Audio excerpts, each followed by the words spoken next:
everyone. Good afternoon, good morning, wherever you are.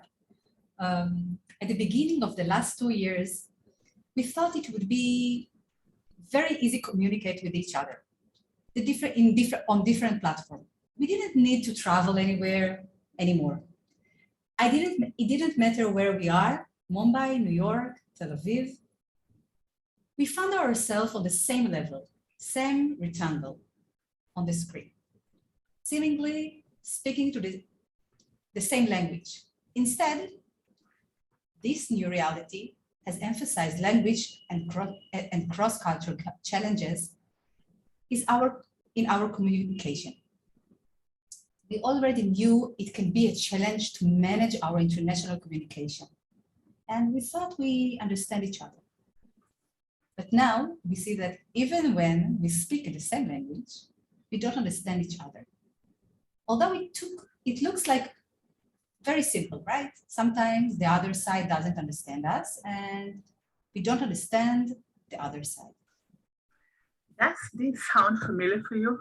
Do you find it easier to communicate on Zoom or other platform?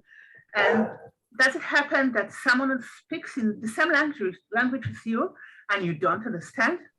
Today, we'll speak about how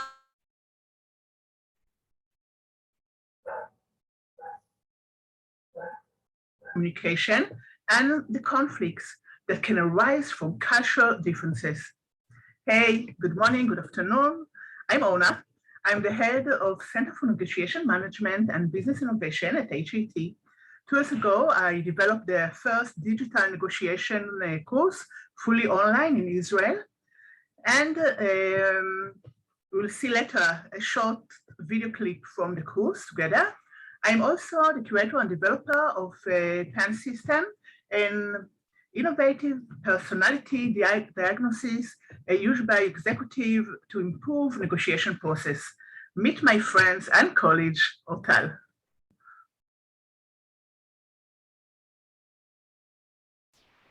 You're on mute, Ortal. Ortal, you're on mute.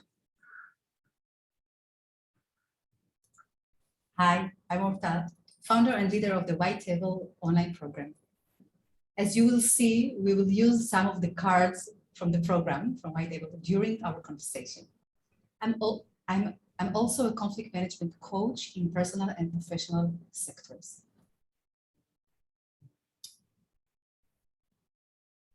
Why do we need to define conflicts? Why do we need to speak about that? Conflicts are part of our life. We can't ignore them. Why do we need to define them, right? We are in conflict. This is what it is. Why do we need to speak about that all the time? What do you think? Please, you can open your mic or you can share in the WhatsApp. Feel free to say, why do we need to speak about conflict? Feel free to open your mics. Yeah. Hi, this is Ashwini. I think, it's very easy to run away from conflict. But then without resolution, if the conflict is, we don't talk about conflict, there'll be a conflict in the mind always. And so I think that is the reason why we should talk about conflict and we should address conflict. Right answer. Yeah, good. And someone wrote that it's good to speak about that, otherwise how can we resolve it? And we can battle it up and build a resonate, right? So you're right, and we will talk about this today in our time together. So the purpose that we will speak about conflict is to bring creativity, to bring innovation, because our lives are so complex that when we know how to manage conflict, like Ashwini told us, it's a very effective and a clean way. We can live a calmer lives. Let's define conflict. Conflict is a contrast, and it's very important to understand the components, okay? We will speak about that during this time together with us. So conflict is a contrast between interests of two parties or more that compete for the same source or idea. Okay, so we have an idea and source, and we don't agree about that. We will start with conflict management at the beginning. We will speak about conflict management. But to complete the puzzle, we will discuss how conflict meet in different culture. We will see how these two subjects intertwine, and we will examine where they meet or go through each other. And you will see it's conflict, you think it's enough, there is enough complicity, and culture, there is enough complicity. Together it can bring something new. Culture, I will define what is new culture, right? Culture combines values, beliefs, and norms, unique to one group that you can't find any other group. You can find common things, but they are never the same in every group. Culture is a group identification card. We will start with breaking down conflict to main components. Let's try an example together and illustrate. I will say a word. Please feel free to write whatever you think, whatever is coming to your mind, okay? And please write it in the chat, okay? Don't share now with the mic, that everyone will have this time to think, okay? So the word is money. When you hear the word money, what does it mean for you? One word, write for yourself or in the chat, of course, and write, what does it mean? When I think about money, what is the first word that's coming to my mind? Please try to take the first word that's coming in your mind. Yes.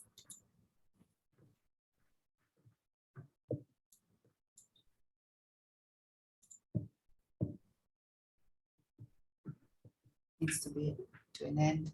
Privilege, security. That's it. This is what you think about when I say money. Transaction. Okay. Wait. What more? Medium of exchange. Wow. Wow. Nice. But Curious is great. I hope I read it well without my glasses. Great. So this is a thought that's come to your mind. If everyone will, and you can continue to write it. Let's see, what does it mean? We prepare for advanced example, okay? Imagine the first person think it's dirty.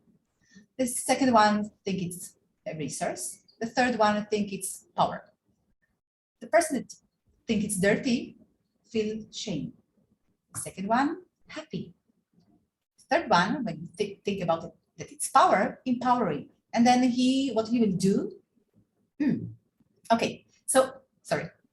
After you write your thought, please write how you feel about that. Sorry, I run a little bit. So you have your thought. How did you feel about when you said your thought? So who write transaction? How do you feel about that? Right?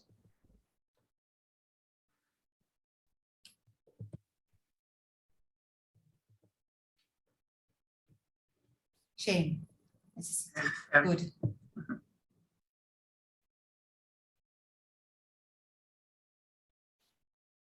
Utility. Right? Need more. Exactly. So now I will expose my slide. Sorry. So it's dirty, shame, stay at home. Okay. So how you will react to that? If you are feeling shame, what you will do? If you feel that you need more, what you will do? What will be your reaction? Please write in the chat, on the chat. Work harder. Work harder.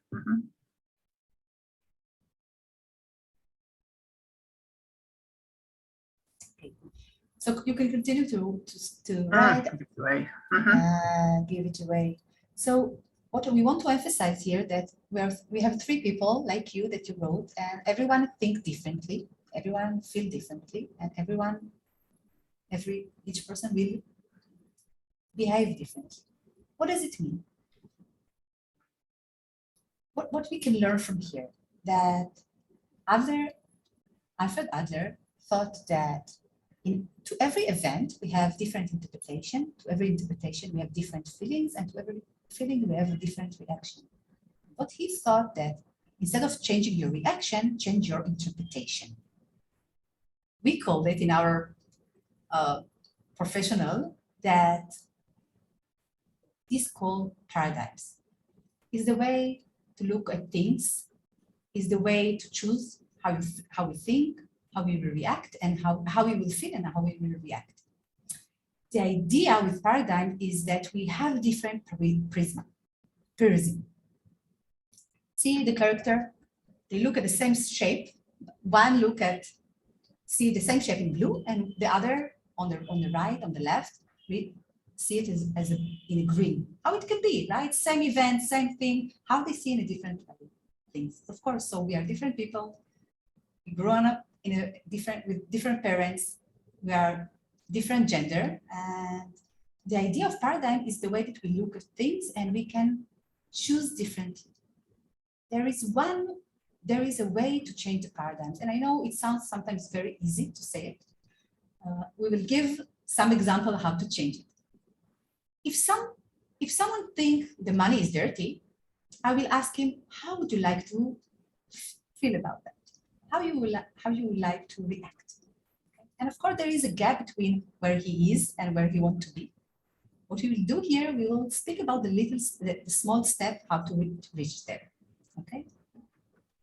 So we need to remind ourselves that we can change this. We are human. We have the ability to think. And the ability to change what we think, it's very simple. The way to change our understanding is pay attention to our interpretation. And I know that people think sometimes, how can we change it? So I want to give one small hack. It is really important to know that we are not our thoughts. We are not our feelings. We are not our reactions. We can choose different thoughts, feelings, and reaction every moment. And it's very important.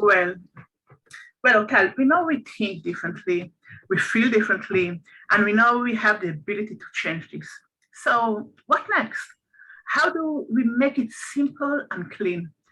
The next components we want to examine is aspiration. Let's see it. Aspiration, which we translate it to goals. In other words, we break down into small steps, which is further translate to our interest. So interest is what we want to achieve. Some are common, some less. One interest can be very specific, other can be very broad. To figure it out how to recognize our interest, let's practice it together. What do I need this for? What will be the outcome? If I have it, what will be it achieve for me? Would someone like to share an aspiration with us? Do you have any aspiration that we can take it into steps, into goals? What do you think? Or what is your aspiration? And you can open your mind, because we came here not only to lecture, right? So it's a conversation, and we are enough people that you will feel comfortable, so feel free. We want to define the difference between aspiration and interest, and it's different. I will remind you, remember the drawing, okay? What is above our head, what our result, what we want to achieve? Can somebody give an example? You can take your dream out. This is the right moment for that. Deepa, you want to say something? You open your mic. Yeah, so I just want to say that I just missed a little bit, but I thought Sure. aspirations are different, but interest is the same. So everybody wants the same thing, but they may have different reasons why they want it, and their aspirations may be different. Yeah. But what we want ultimately is the interest. Oh, so we will do, yeah, this is, if you want to know why people are in conflict, know that this is the most important reason, because we think it's the same, but it's not the same. So let's give an example.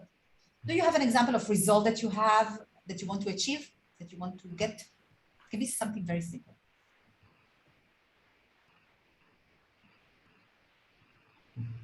So my aspiration could be to have a little more balance to my day between my work and life, because I'm always working. Okay. So you will see now that the difference is balance. But the aspiration will be you work 10 hours in a day. Okay, this is what is above. Okay, your head. Your interest, that sometimes you speak about them and sometimes not, is what is beyond, under the table. It's you want balance, and you want maybe quality of life, and maybe you want to feel comfortable. And this is the thing, this is your values usually, okay? Good. So I want 20 clients. So it means that I need to work 18 hours or 10, 12 hours, right? In my imagination, I want to die after that.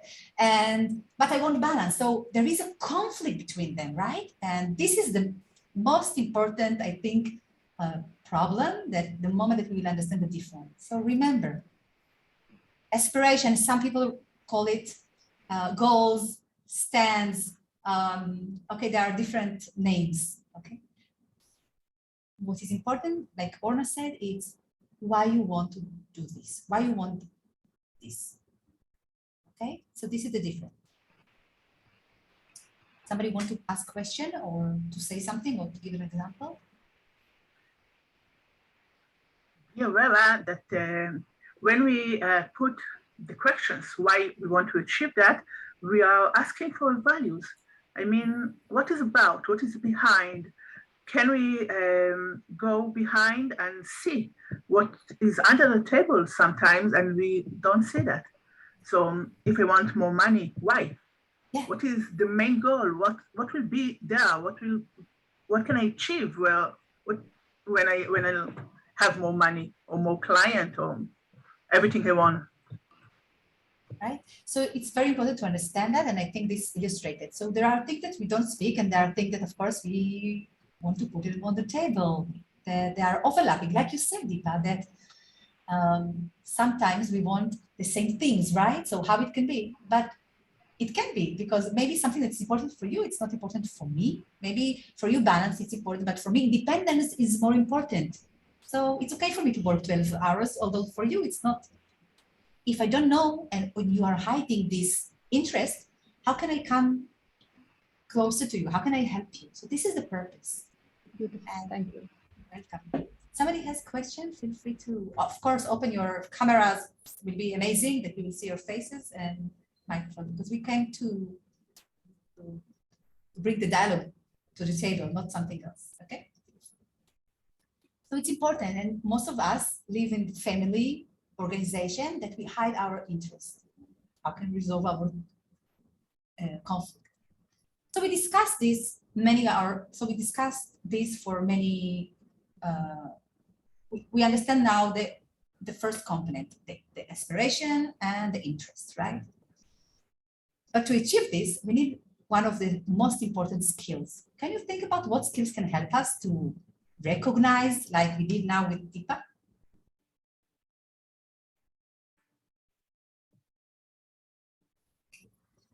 So Dialogue. Well, dialogue. Dialogue, you're right, dialogue. But how to make effective dialogue, right? One important skill that we need to achieve, not to achieve, to practice on, is active listening. So what does it mean, active listening? Active listening is something that there is somebody to talk, there is a listening, and there is an actively. But we think it's something that we need to do something. But you will figure it out now that maybe I will bring something different in our attitude. So listening actively, what does it mean? How do you know that someone listened to you?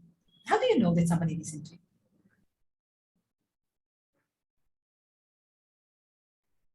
Please feel free to open the mic. He responds. He responds like, yeah, for exactly what you said.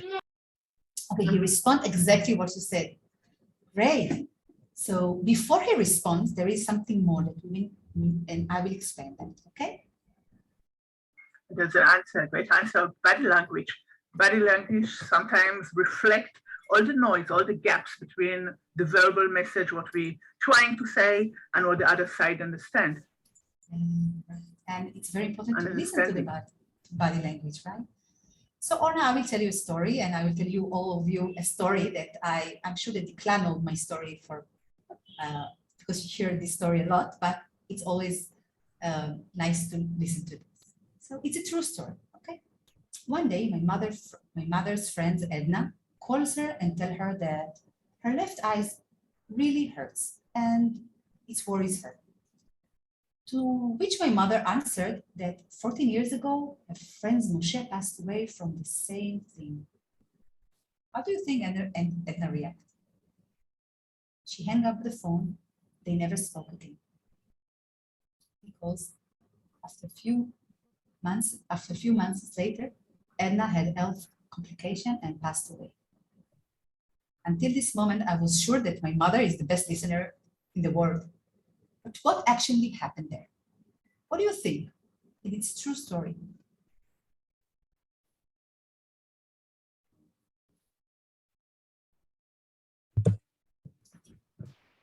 She was listening to the words, but she wasn't possibly feeling what Edna's feeling, maybe? She was very concentrated. You're right. She was concentrated in her, the way that she think and feel about the situation. And now we'll explain you the three level of active listening. Okay. So you see 3 characters here. We will start from the left side, and it's what my mother did. Okay. She listened to a friend in a way of autobiographical listening.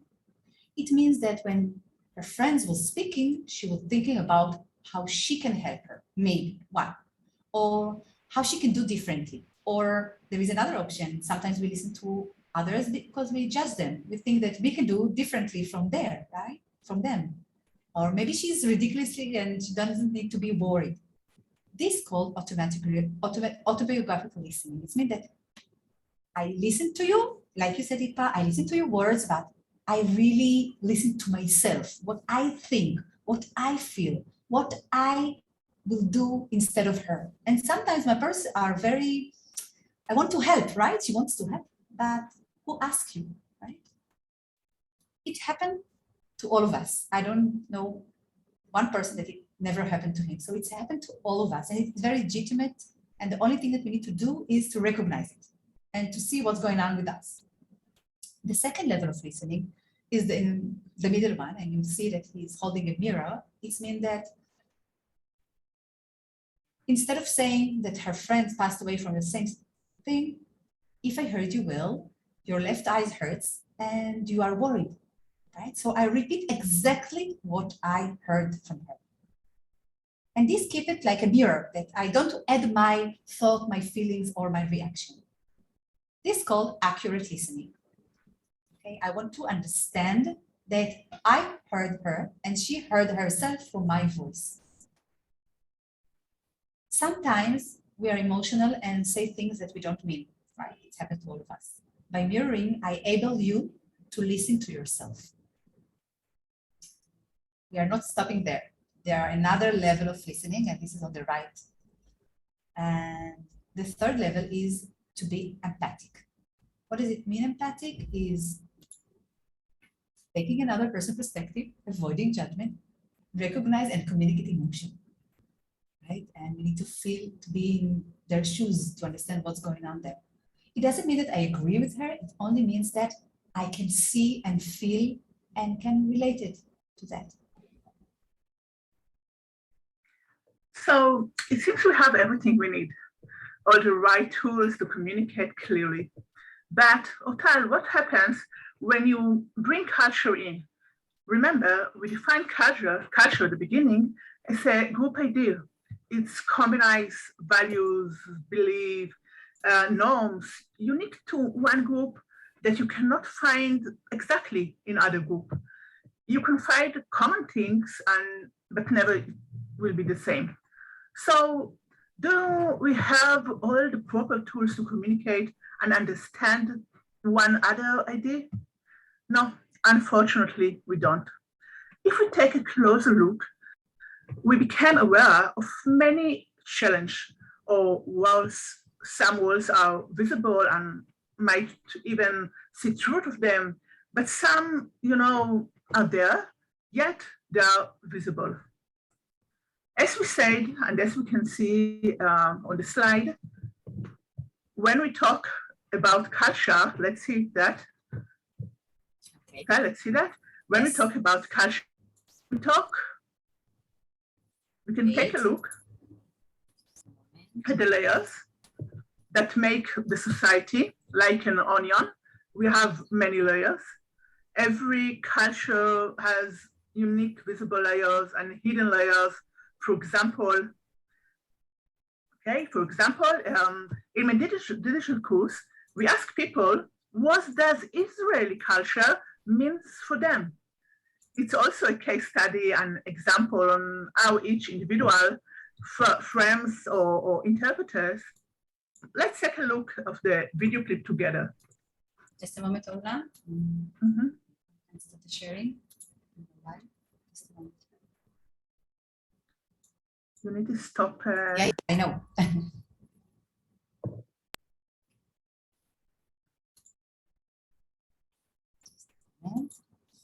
So this is the part of the MOOC that Orna developed.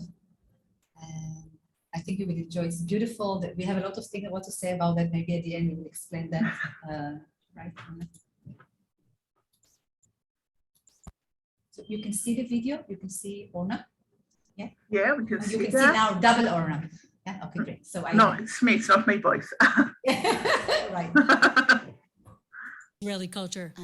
What being an Israeli to me, a beach, a beer, and a hummus. Entrepreneurship, innovation, agriculture, farming. Being open, caring, love, having nerve, a lot of nerve. a lot of people coming together from different cultures and starting to create something special in this country. Rude people who love life. Israel, through all of the hurdles, is a crazy miracle. I think it's still finding itself. And so, beach, beer, and hummus? The kibbutz? Startups and high-tech? Maybe a kind of miracle? And what's special about Israeli culture? Warmth, openness, chutzpah? Maybe it's a culture still seeking its character? And if it's true that Israelis mainly don't want to be suckers, how does that affect how they handle negotiations? Is there any chance of a cooperative negotiation when what guides us is not being suckered? All these different opinions about ourselves. And what is culture? What is culture? I don't want to just say like costumes and how you dress and rituals. It's a connection between religion and education. The ability to think about both being human and thinking about technology and progress and stuff like that. What culture is. Next.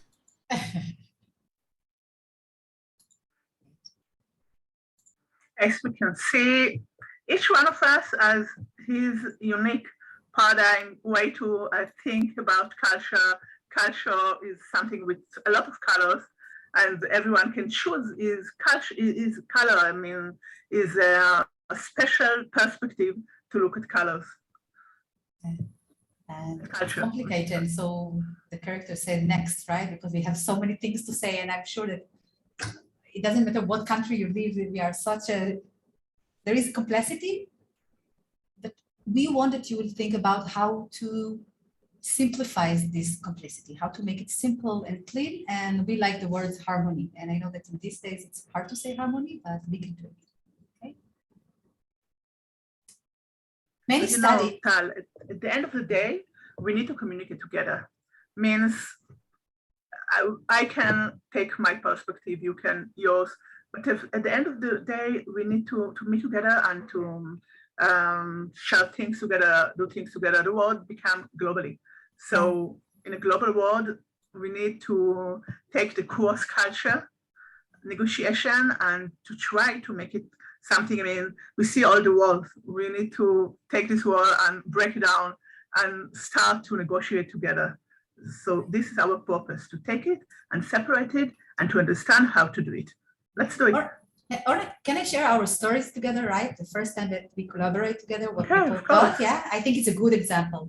Orna and me, we are different women, but we are from the same, we call it industry. The first time that we met, I came to Orna's office and I want to shake her hand. So she said, here we only hug, okay? I know that she doesn't say it to everyone, but she hugged me and I said, oh my God.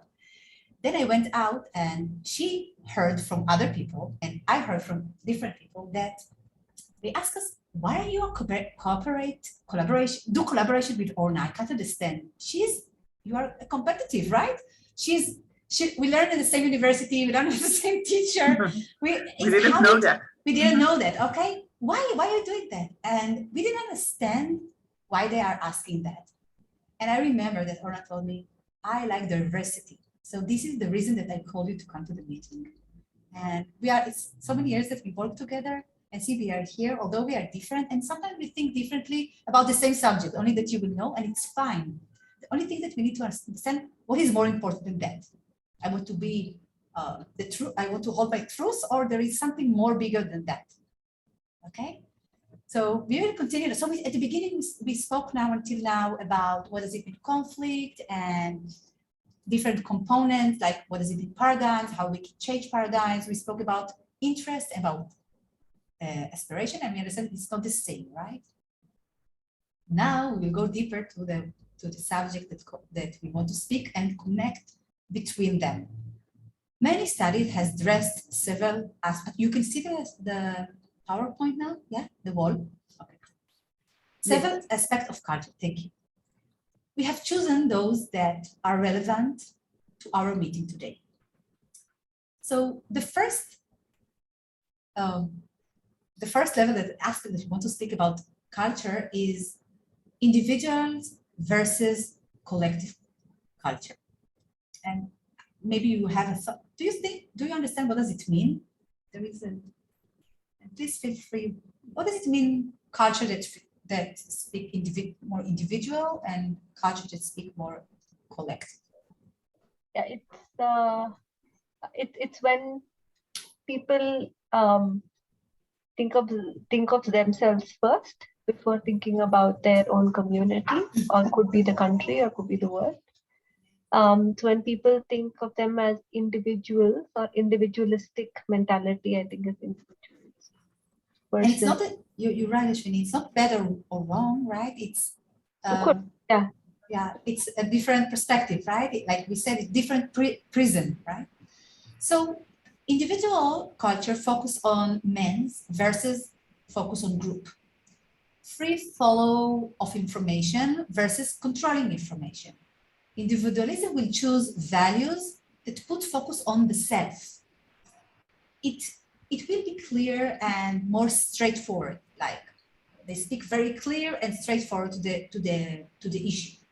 While the collective culture will raise values that focus on the group interest, and maybe there will be a vague about it, right? So they will be less, they will speak not at the beginning about their interest, not at the beginning about their goals. They will speak, it will take time, and we will explain why it's happening. And again, remember, it's not bad or good. This is the traditional, this is the way of thinking of the culture. In cross-cultural negotiation, it is important that we stop for a moment and ask ourselves, what is happening on the other side? Does the person is in front of us come from culture that tends to be more individualistic or more collectivistic? Is he free to think and to do whatever promotes his or her interest, or are we negotiate with someone from collective culture?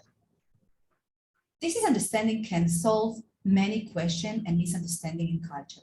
And I'm sure that you know, maybe you have an example from your experience that you communicate with other culture. Please feel free to, we have two, we will share with you too. If you have a good example that can emphasize that you speak about, you represent a group and they represent themselves. Feel free to open your mic, your camera, of course.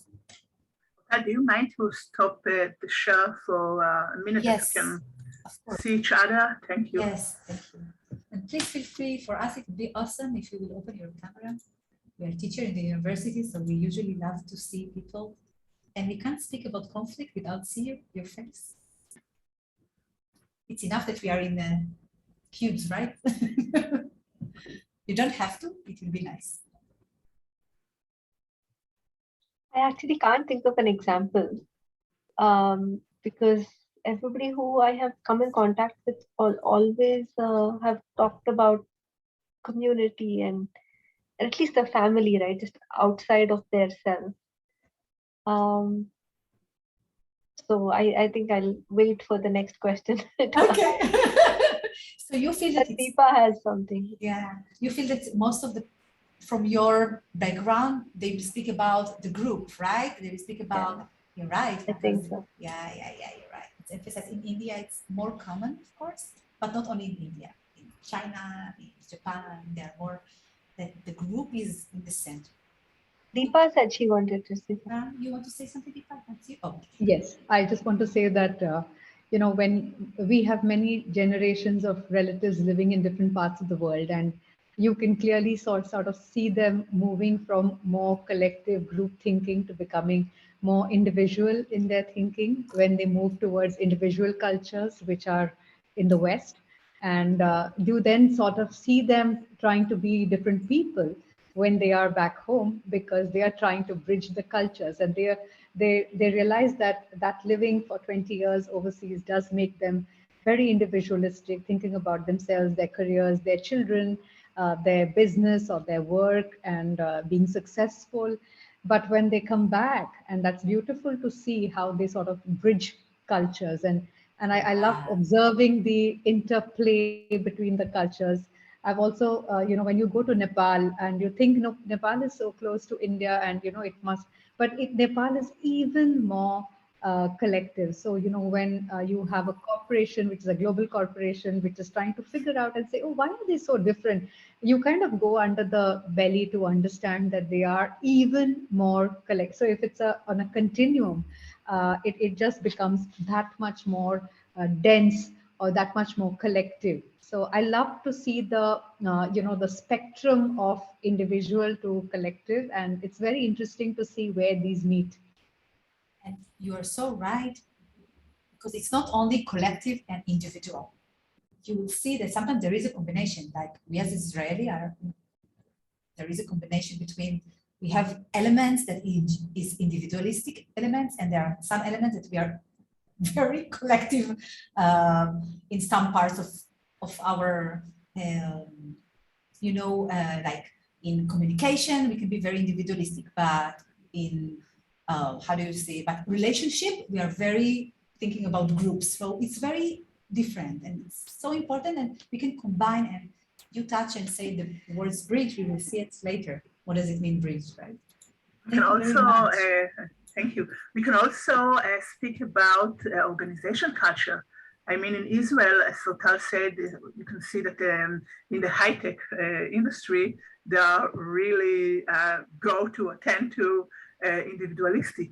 And yes, in other industry, all the low-tech... In the kibbutz, for example, it's all about the collective, isn't it? Yeah, the kibbutz is a great example for collective. And of course, it's connected with our perspective. I mean, if we come from collective group, collective culture, my own perspective will be very, very focused on what my mother talked about, what my family, how it create their daily life, if I do this or that, or if I come from, of course, from individualistic culture, I can ask myself, what I really want to achieve? What is my goals in this world, and how can I achieve that? I mean, what my mom or my father or etc. I don't take care. Of course, it's not something that I really need to take in account when I go to my goals or to my aspiration. It's changed our life. It's changed our aspiration. It creates us as human beings. I mean, culture is so important for that.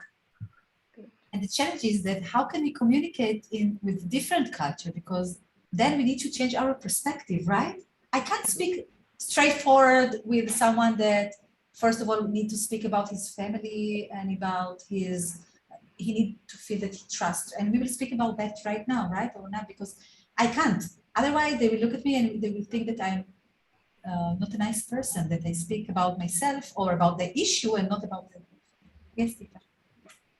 So, because India is like many countries, if you see, there are states in the country where actually we see the mindsets being more individualistic, and there are states that are more collectivist. So even within the country, we can actually see that kind of a spectrum within the community. So there are some communities where family bonding, and it reflects in terms of, for example, a maternity, a place where you come and see the baby. You just have far bigger waiting areas in Gujarat because 15 people will go together to see the baby. You don't need, so you actually have to tailor facilities to understand that there are these cultural nuances in the country which are very, very different. Even the attitude that you talked about, the collectivist attitude, it also depends on the community. So if there are people who have been in the farming profession, if people who have worked in the forces and the services, they understand this thing of being of community. People who've been soldiers. I mean, you're part of a battalion, a team, and you always understand that it is really the interest about self-interest, right? So right. And I think these layers that you are speaking about and the complexity, combination that all of this, we need to understand that other components. This will help us to succeed, to have effective communication with everyone. And absolutely. It doesn't matter if you are coming from collective society or culture or individual. If you have in your mind that there is a purpose for this conversation, and you understand your aspiration and you understand his aspiration, and sometimes we can agree about it and sometimes not, of course, right? So instead of speaking only about myself, I will speak about him first, and then I will speak about myself. Like in the same story, instead of speaking about her friend, right, that passed away, only to see her, that she will repeat, and then she will understand what she needs. She needs to feel health, security, and that's it, right? Then if she wants to give a solution, she will ask permission. But usually, I don't know, I know, but most of us run into the solution. Tal, but sometimes we have a group gaps. I mean, this reminds me, the first one, I traveled to China in 1997, more than 20 years ago. The first day at Beijing, we came to Beijing and we start to negotiate as a group with the other group. So I asked one of the group that sit near me something, and he told me, I can't answer your questions. So I asked him, why you can't answer my question? So he told me, you need to ask the chairman of our group. Only he can answer you the question. So for me as an Israeli, Israeli is a mix, and we everyone speak, and sometimes it's a mess. We speak with each other, and there's no hierarchy. So I asked him, I can't understand that. Why shouldn't I ask him a very simple question? It was something about the schedule or something. And he asked me, no, you please ask the chairman. Only he can give you the right answer. So later on, I saw that in our travel, and then for more than 20 years, I was on the line from Tel Aviv to Beijing for a negotiation process to represent Israeli industry in Beijing. And I understand that this is something from the DNA of the group. I mean, that's the way they react, that's the way they behave, and they can do nothing. You can't get it. You can't do shortcut. You have to be patient and to give them space to do it. This is the way. Patient. Patient is the word, right? And to remember that there is a hierarchy. You need to ask the chairman. You need to take the cards, okay, that they give you, and there is order how to put them in the table, how do you order the seats in the meeting room. Everything has is cultural special idea or DNA to order that. So as Elta said, we need to keep in our mind that we can share and communicate with each other, but we also take these differences and put them on our minds all the time, especially negotiation. So let's continue right to another aspect. So we spoke about individual. Sorry, you can see the slide, right? So we spoke about the individuals versus collective, right? So now we are going to the next element, right? Yeah, of course. Let's take the other. Yeah, next slide. Yeah, you can see the slide, right? Oh, no. Yeah, yes. Yeah. Okay, so another important aspect related to communication, very, very special and important things in negotiation. We're making a distinction between cultures that are highly contextual to lower context culture. In online negotiation, it is especially important to pay attention to these cross-cultural differences. In a culture that tends to be low context, the negotiation gets straight to the point, put all their interests on the table and try to come to an agreement. In contrast, for high contextual culture, the conversation before the negotiation is essential. Its purpose is to get to know each other, the other side in front of us, to build trust. They can talk about their interests later on. But first thing, we know to speak about the family, about our life, about what we want to achieve in our life. And just after that, if I trust you, I can start to talk about interests. Therefore, it's understandable why people who came from a high contextual culture sometimes find it difficult to negotiate online. Not only do I not see and feel the other side, but also I cannot look at him in the eye. We see, if you're standing in front of me, who is standing in front of me? I need to know much more about him and check him out, mostly create trust before everything, before negotiation, before everything. The sterility online meeting leaves many elements out of the picture, and this can make it difficult to build a trust relationship. It is therefore important to stop for a minute ourselves. What is important to us?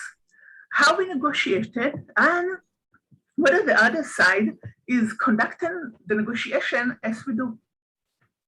Yeah. Cultural linguistic awareness is something worth to bring up in the conversation. For example, if I come from low context, and it's the opposite, I hope that you understand that low context is the opposite from high context, right? Means not opposite, means that low context usually want to speak about themselves. They will not start to speak about the issue, the direct, they will not negotiate about the things if they didn't know you, right? And this is very important to know. So first of all, I will maybe tell something about myself. I will try to get intimacy between us. I will listen to the other side. I will see what is important for him. I remember that I live in Mumbai, okay, that you will know, for almost 4 years. It's important.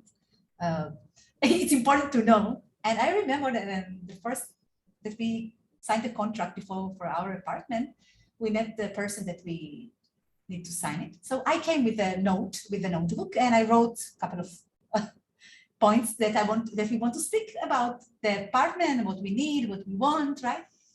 I remember putting the notebook on the table, and he looked at me, and then he asked me about what is my profession, how many children I have, and he spoke about his father-in-law and about his daughter. He didn't speak about the issue. Only when 2 minutes before we left, then we could speak about it. And for me, it was a little bit strange. But then I understand that he wants to understand who I am. And I can connect to this a lot, right? But sometimes people that come from individual culture can look at what he's wasting our time, why he needs to speak about that, why I need to speak about my family now, right?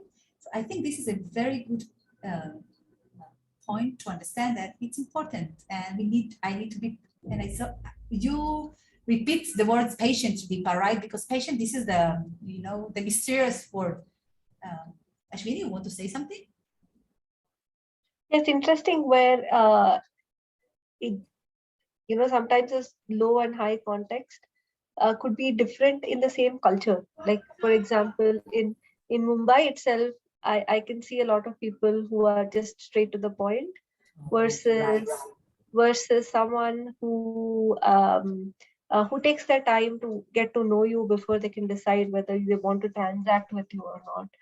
So I think I don't know if it's the family culture probably, and not just the geographical culture, right? Yeah, I agree. And it's not that in Israel there is no collective. We have many collective groups in our. But somebody, if there is no, if you can't communicate, and I remember that I will never forget, one of my neighbors told me that he did a business with the Israeli, and the first time that he likes to work with the Israeli, he said they're smart, they're innovation, they are creative. But he said it was hard because sometimes here in India, things take time, and we will speak about that in a couple of minutes. And they want to do it fast, and if we lose time, we lose money, and we couldn't understand that. And it was hard. He said it was hard because we want to collaborate, but we couldn't have very simple communication. And then they think, they invent stories about each other. And I think it's a pity, because if I understand that this is important for you, maybe I don't care to do it for you. And there is something bigger than time, or, okay, money is important, of course, but we need to find the point that we are understanding, and what is the big picture that we want to achieve. Right? Please stop the sharing. There's two raised hands. Yeah, please. Yeah. Deepa, you want to say something? Yeah, I just want to say that, in qualitative research, I'm a qualitative researcher, you have to do a context setting. You talk about the person, you talk about, where they've been. I might be talking about a very specific thing on how employment choices have changed, but you do have to establish the person. Where were you born, and, where did you grow up, and what were your aspirations, and how did you choose to study a particular subject, and how did you link it with your work? Now that context setting also becomes very important to understand the person's values, understand their interests. It's very, very important, even if culturally, or if the person says, no, let's get straight to the point, I say, let's just spend 2 minutes and understand this. Because for me, the agenda is to try and understand the whole person, not that pizza slice of them, which is about them and their work, but the whole pizza. And I won't get it until I spend that kind of time doing the context setting and to understand the context. That's one point. And second point is, I agree with when Ashwini says that, yes, even in our own families, and I think also in situations, there are some situations, like you say, when trust is established, then I don't need the preamble. I already know, and I can fast forward and get straight to the point. But especially trying to understand, what's behind, what's at the back of it. And from a rapport building as humans, I think irrespective of the culture we are from, I've always seen that no matter who, the moment I'm interested in listening to the person's story, there is a certain connection that is formed, even if they were in a hurry. Because I think, and even now more with the pandemic, and because we are not interacting so much on video and not meeting in person, I think if we all understand that this aspect of listening to the other person's story, which is allowing the context, and I think the lines would be changing, Orna and Ortal, with the, with the way cultures respond to the need for context setting. I just thought I'll put it out there. I think we can go home now. We can stay, we can go home. No, I'm not. It's so important, because you told us now something very important. It's not just a story. The story is function here to build up all the negotiation later that will become later. I mean, when we put our story on the table, or in front of the other side, we bridge between us and the other side. We create a bridge. I told him, as you say, who I am, where I came from, what is my family. He can help my values, my belief. I mean, a lot of things that we just need, as Otal said before, we just need to listen effectively, and we can put all the secret behind. We can help the secret behind the story. Means the story had a function in your story. It's not just a story. It's much more important for that. And so I collect a couple of main, I think, ideas. First is patient. And if we will connect to what we spoke before about active listening, right? We can't, what you describe here, Deepa, is how to create active listening. And you're right, if I'm hurried, it's better not to do it. It's better not to fake it. And there are two conditions to do it. First, to be curiosity about your story and not to fake it. I'm really curious to hear what you say, what you want to say. Second is authenticity. If these two little things, right, are not happening, we can't create connection. And the most important thing, I think, is when we have a conflict or we have a negotiation or we want to negotiate about something or collaborate about issues or about business, or it doesn't matter. Conflict in the family. We want to create relationship, and to create relationship, we need connection. And to have connection, I have to listen to you, and you have to listen to me. And this works when we have authenticity and when we have curiosity. Otherwise, it's not working.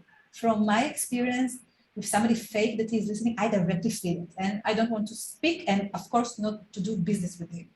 Yeah. Yeah. Authenticity becomes very important. Yeah. Yeah,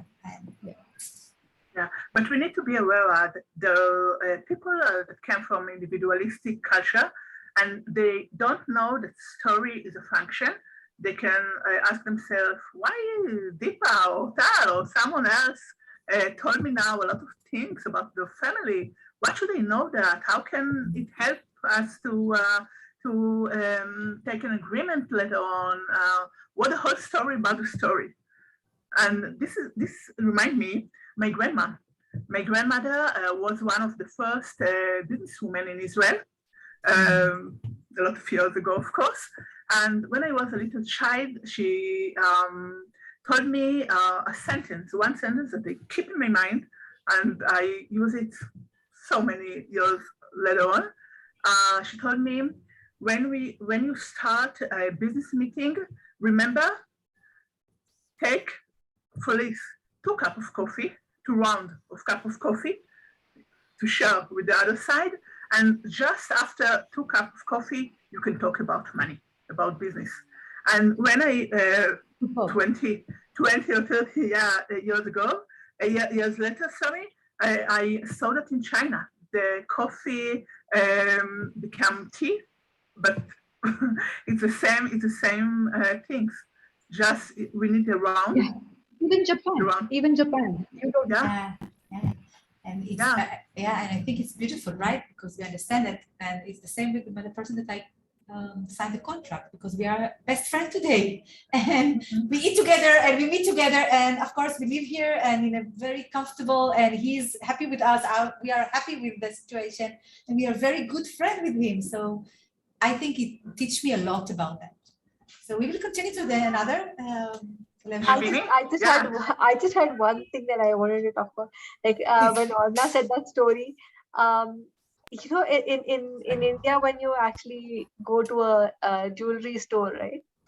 The first thing that they do is they'll offer you coffee or tea, because you know they know that you're here for a transaction, very clear, but they want to make you feel at home and take your time, right? Stay here as long as you want. We're here for you. Take the tea, coffee, you know, sit down, chat with them. They ask you all about your family, you know, and then you actually feel like doing business with them, right?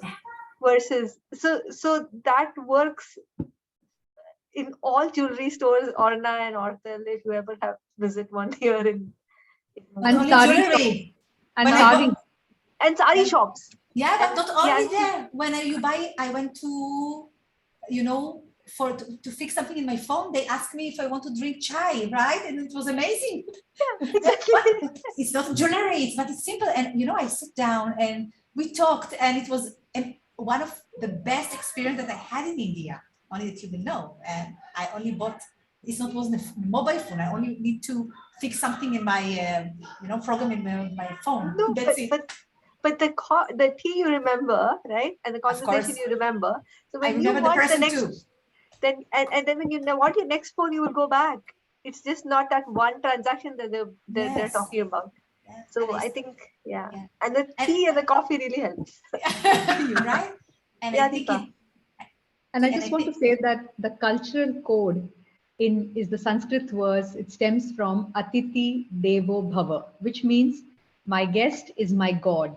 So they is not faking it. They see you as a guest. They see you as someone who's come, and they want to welcome you, and they never know you might be God visiting them in that store, and they just want you to know that you have been acknowledged. I just want you to know that also. Yeah, that's so true. So Yeah, true, Deepa. I'm It's so not happy just that this is transaction. recorded. I'm so happy that this is recorded, because for us, the Israeli, it's not always like that.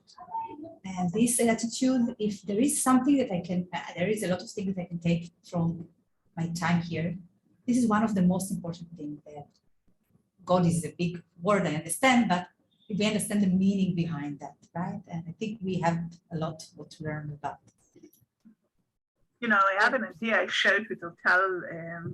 I think it's something that maybe came from the old Silk Road. It started in the Middle East, and it's after China. And when people went on the Silk Road, they needed trust to make business.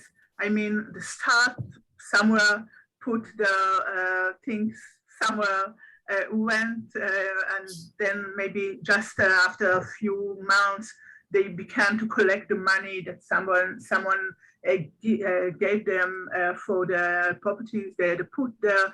So I think that maybe it's come for the Silk Road. I mean, the first thing is to know that I can trust you. I can put my properties, don't take my money, and continue in my way.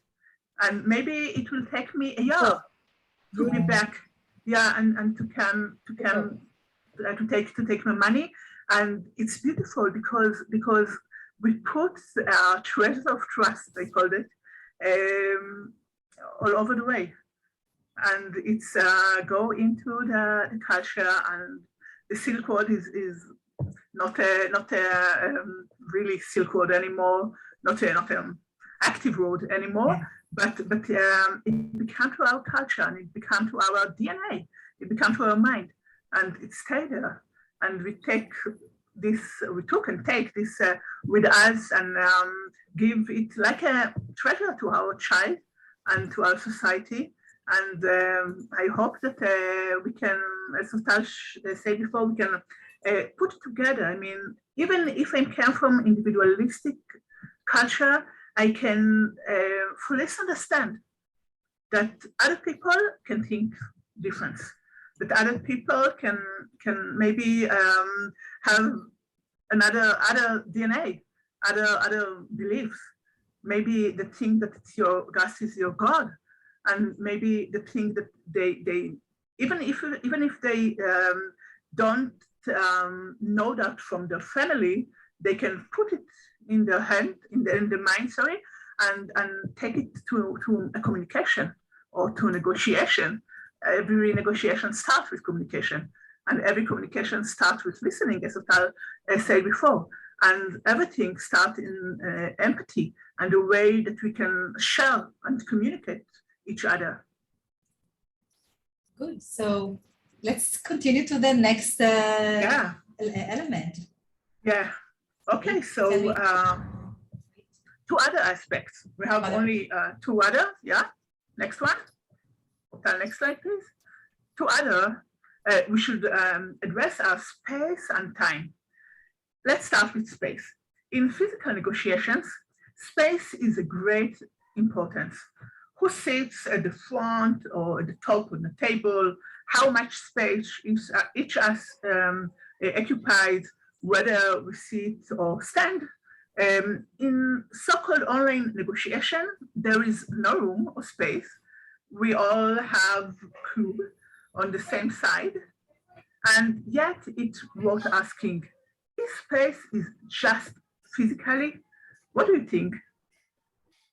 Is space is just physical space, and when we are in negotiation, in online negotiation, there's no space, and we can more we can communication more effectively because there's no space between us. So maybe we will stop there to share again that we can see each other. Thank you.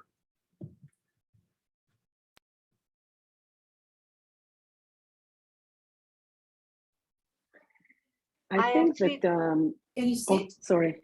Yeah, Dikla.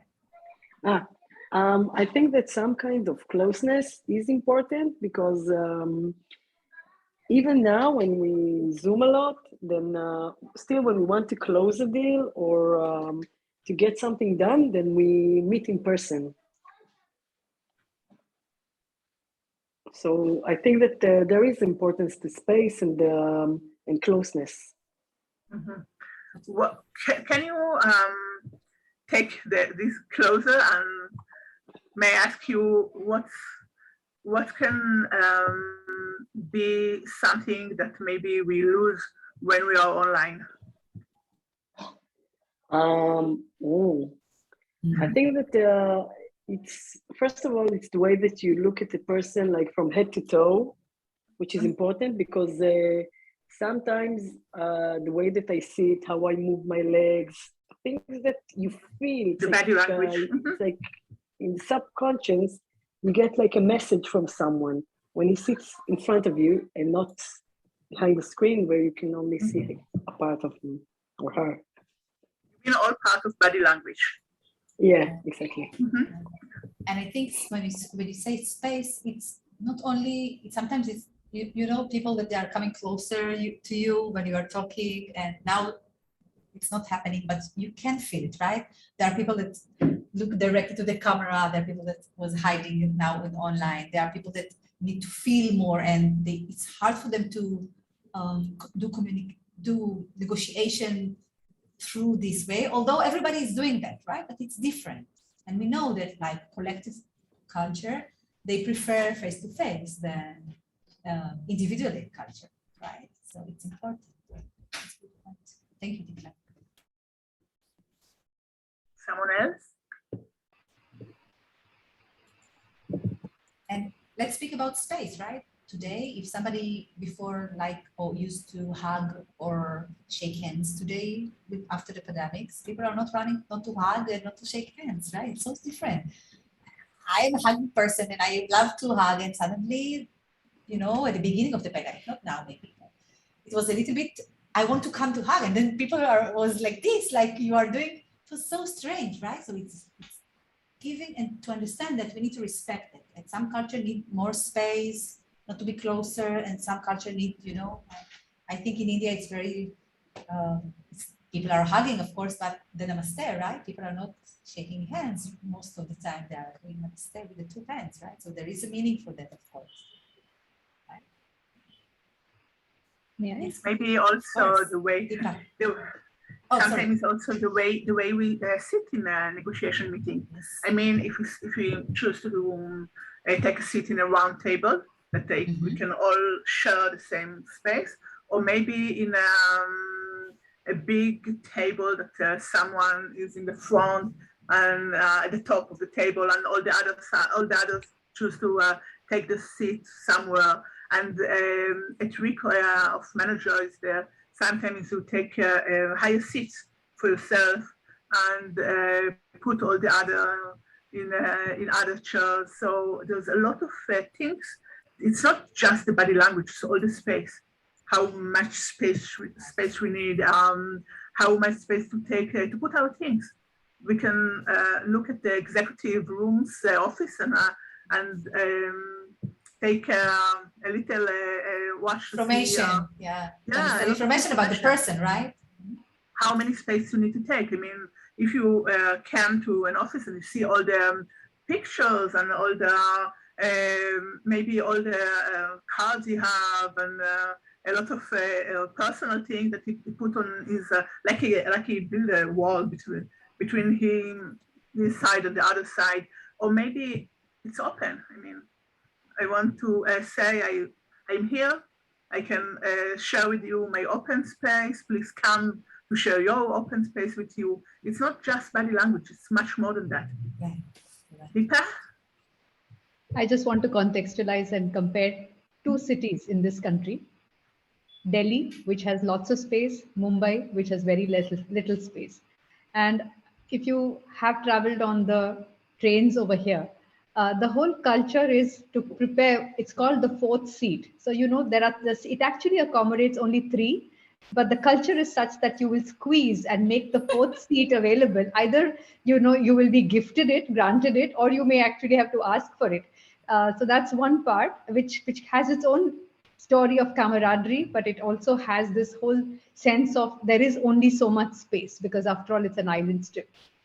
And then you have Delhi, which is power and, you know, all about the country's capital. And you have well marked out spaces, ring roads, and, you know, it's also a contrast in terms of just the available space and size. So it says that in a plush big house in Delhi, a family of 6 in Mumbai can stay in the bathroom of that person in Delhi. So, You're right.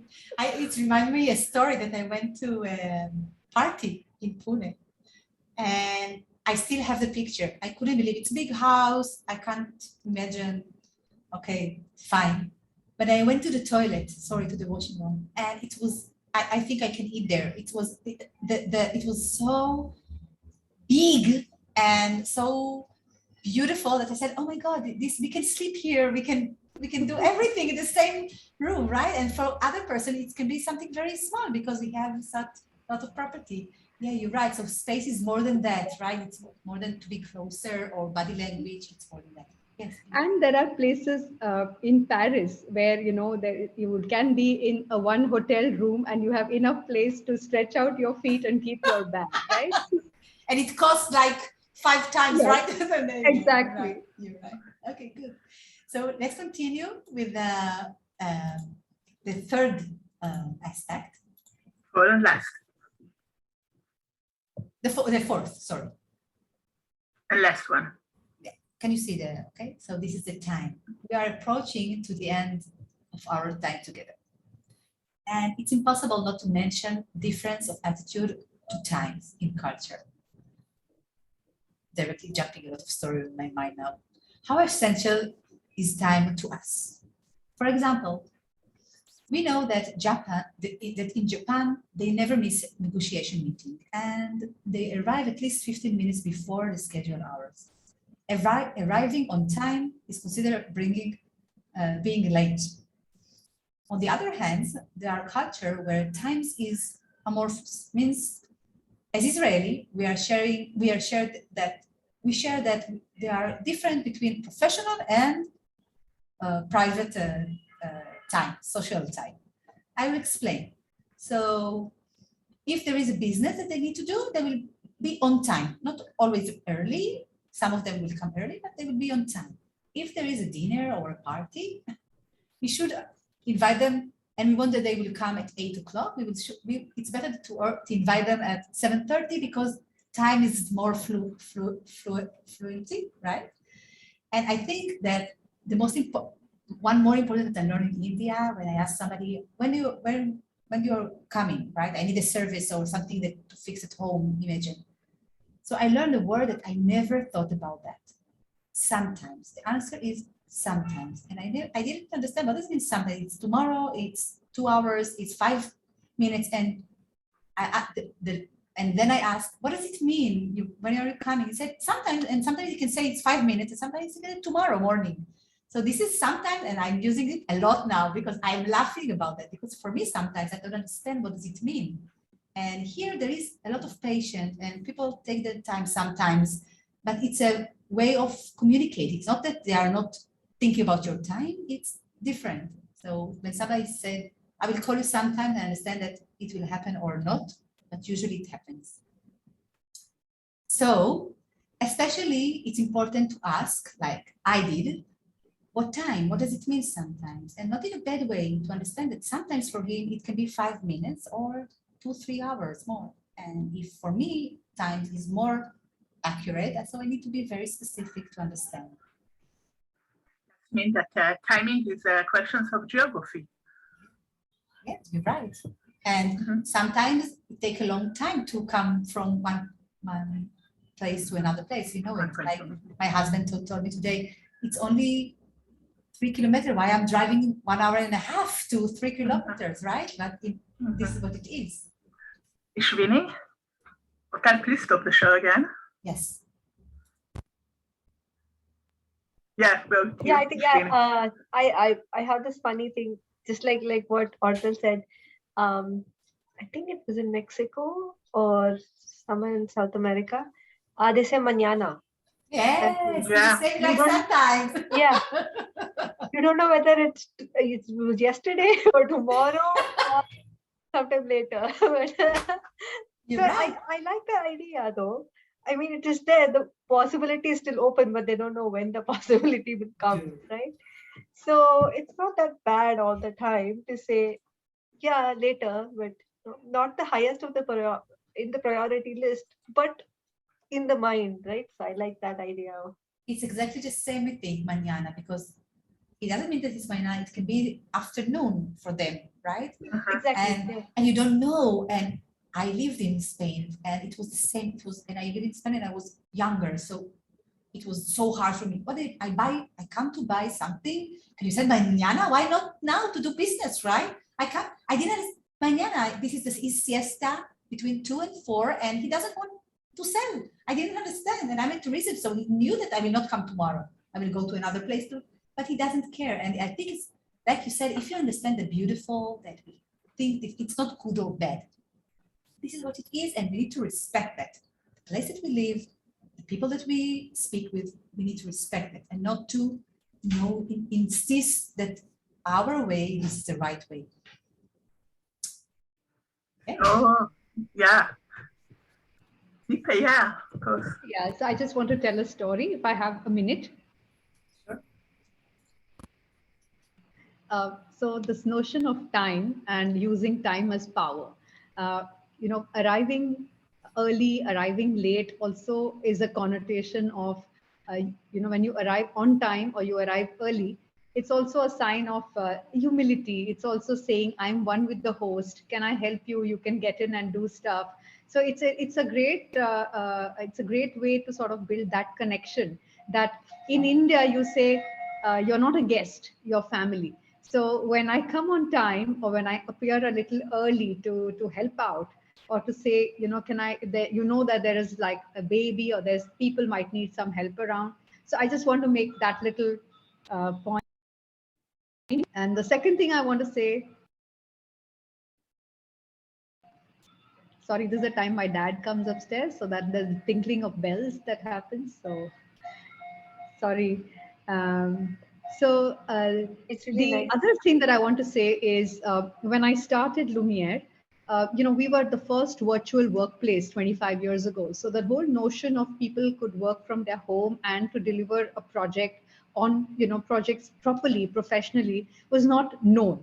So we had to create a measure to show dependability, and then time and a timely delivery was the way where we said we've never missed a single deadline by a single day in 25 years. And we kind of created that as a value to connote that you can be very dependable, very trustworthy, even though you are working remote. I mean, the pandemic has made this a reality, but when we said we will not have like a big office in the central district, or we will have women professionals work from their home, this whole idea was very new, and the only way to do it was to bring in a powerful code, and I'm using the word power very deliberately here, with time and saying that space doesn't give power, but time or timeliness does. It's not that I have my office in Nariman Point or BKC. It's about the timely delivery. So I don't know whether that makes sense, but I just thought maybe it's a perspective. It's a perspective, and sometimes spaces in our mind. You don't need big office and things to do big things, right? You don't need it. If you don't want it, it's like connected with the aspiration. If you understand what is your aspiration, what is your goal, and you understand why you are doing that, it doesn't matter where you're doing that, at home, big office. It depends what do you want to do. If impression is important more than the other, so maybe you need the office, okay, or maybe it's more comfortable. I think this is a good point to say that space and time is not only culture thing, it's way of mindset, right? Because for me, time, now I'm using the word sometimes because I really love these mañanas, right? And sometimes, I really mañana. Yeah. Although I know that in Israel I can't say it a lot because I don't know if people will want to work with me a lot if I would say it. So I need to balance it. Okay. We can spend an hour in that conversation, but let's conclude. So in conclusion, we aim to demonstrate that there is a need to build a bridge between cultures. We will leave you with a food for thought. One of the most asked questions in our fight is, who should cross the bridge first? What do you think? I mean, if we come from different culture, should I be the first person who takes the bridge to come to fit myself to other side, or maybe there is other point on the bridge that we should meet on? This is a question that we hear it a lot when we teach in the university, when we work with clients. I need to listen to you first, or you need to do it? Who is the first one to step on? And it's really important. So please share your thoughts with us, and then we will closure and give you time now to ask questions and maybe open the cameras. But for me, I've always heard people saying you shouldn't bid first. You don't know. If you bid first, then maybe they are. You don't first get to know their expectation before you bid. That's always what I've heard. Though I'm not very good at that. But I think that's the first thing that people say when they say, you don't say how much you're going to pay for it. First, understand how much it is worth, or how valuable that thing is before you bid, right? So there are different approaches, right? Because some people say directly and you will lead to where you want to go. And some people say that first listen. And of course, it's a style. It's what you choose to be your style. I think it's important that when I'm thinking about the bridge, I always say first listen, then speak. Because first understand what you want. Okay, of course, if you have a proposal, it's better that you would say, right? But if you are in conflict, it doesn't matter if you are in conflict with your family, inside your family, or with your colleagues, or with a different culture. First, give him the time to speak and be patient and listen. Then, when he will relax, he will get calm, then put your thoughts on the table. Yes. Nico, please. Yeah. So, we have this concept of co-creating the brief, which means, let's say the client has a brief, which is their ask, which is maybe their business problem or something that they're looking to solve. And we like to have a conversation with them, because just in the conversation of sometimes just repeating or mirroring what they said, we get a lot of clarification, because we can then go 2-3 levels deeper. And we actually call this the process of co-creating the brief. So you can send me a brief, a document, we study it, and then we have a conversation. They don't know it, but our intention is, can we help the client even further clarify? So, the ask can get sharpened. Sometimes the ask can actually get enriched. Sometimes the ask, you can tell the timing is not right, but maybe the timing is 2 months down the line. But you are partnering with them, and that thought partnership is actually for them to brief better. Because when they brief better, you are able to, the likelihood that we can truly satisfy and give the solution is better.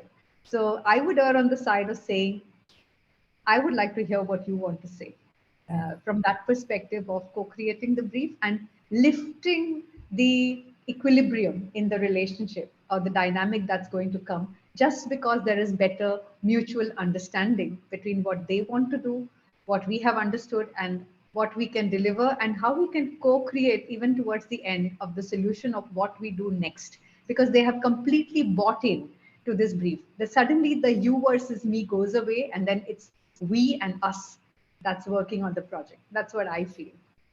And partnership is the most important thing to understand. Although sometimes maybe you are not the person that I will choose to do the collaboration, because sometimes we can't choose, right? Because we are working in the organization and we not always like or sometimes we're in the family and we not always like everyone in the same way, right? But we need to collaborate, and partnership is one of the, I think, important, another important words to understand that. And I know that some people will translate it or will say it, or will get it like a disadvantage that you are weak, or we say things bad. Don't give it too much power to that. Be yourself, say whatever you want, be for the other person, and then the partnership can happen. I agree with you. Now I may conclude it with John Lennon. John Lennon once said, all we need is love. And I think after this conversation that all we need is empathy. Love is different story. You're right.